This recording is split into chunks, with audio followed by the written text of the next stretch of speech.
Rugare kwamuri mapostori. Hapana kana rufaro apa. Mapostori handisi kuzokusiyai kusvika mapinda mumuforoka. Dambudziko renyu nderei kwana mama? Imbonditaurirai. Chii chiri kunetsa mudzimba umu? Nyatsonditaurirai nhasi. Madzibaba, ndikubatei muromo ipapo. Muda mboedza kurevei kwemimi? Ndatuka here? Kana ndatuka nditi sori. Mapostora regai nditi inini svondo rakadarika iri kairi. Ndaitaura nezvejaya mupfumika. Svondo rino ngoma ndiyo. Svondo rino ndakanangana nana mama.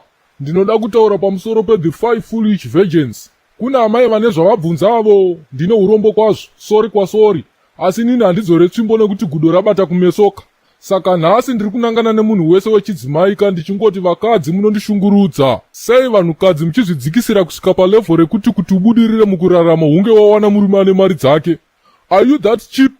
Regai ndikuudzei nhasi vazukuru vambuya nehanda. Iwe mwanasikana wakakosha semuwe makoshera akangoita mwanakomana ka. Zvese zvinoita nemwanakomana iwewe unokwanisawo kuzviita pachezvako. Ndakuzongokupaiwo rufaro rwacho ka. Rufaro kwamuri mapostori. Ndiri kukuonai muri kutoita katsika kekupusa stereki mumastreets umu. Kana ana tete venyu vaitadza kukurayirai ka, inini manje ndokurayirai nedemo. Munhu wese ngaaende kuchikoro, kana achipasa mopasa, kana achifoira ofoira ariko. Munhu otsvaga basa ozvishandira. Wakangodaro chete unozoona wega kuti vanhurume vanokuremedza yavo.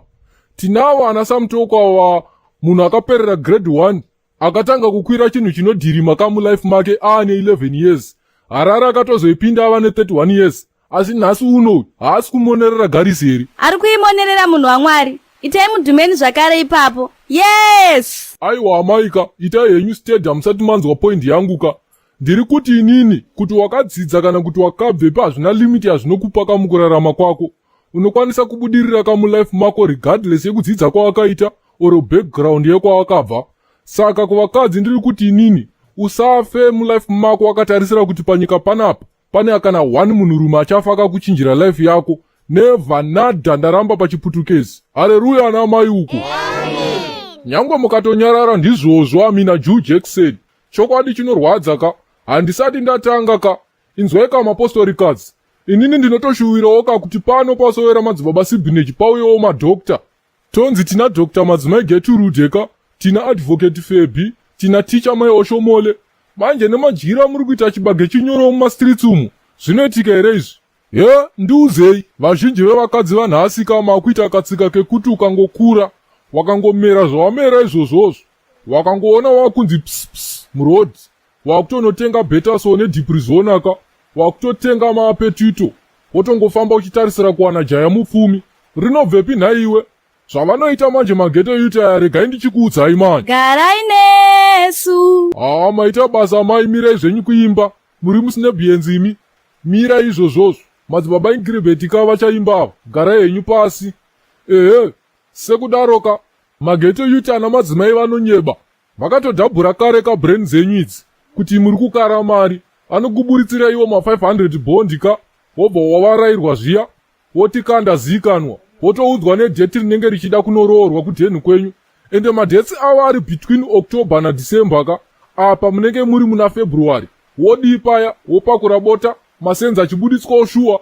Ngaakwane ka October tione kuti pane sendi rinoenda kumba kwenyu here. Naye vanasikana, what is better ka munhu kuzvitangira hako kamusika kako, wozvitengesera hako paya. Prince Charming kana vachiuyaka, vanongouya uri pamusika ipapo. Regai ndikuudzei something ka chamusingaziva varandakadzi. Izvi zvemamini izvi ka izvi, nemaweave emeruni, munochiviwa secooler box kare kuendwa naro out pamaweekends chete. Asi firiji nekurema kwayo ka, ndiwo mudziyo wemumba. Unogara mona rini narini, ane nzeve anzwa, kufuga kana kuwarira zvava zvekwenyu izvo. Muimbiri, tiimbirewo ka nzira ndiyoyi. Vachanotongwa kudenga nzira ndiyo. Nzirayo, nzirawo. Haleluya, Jerusalema kudenga nzirawo. Nzirawo, nzirawo. Haleluya, ameni.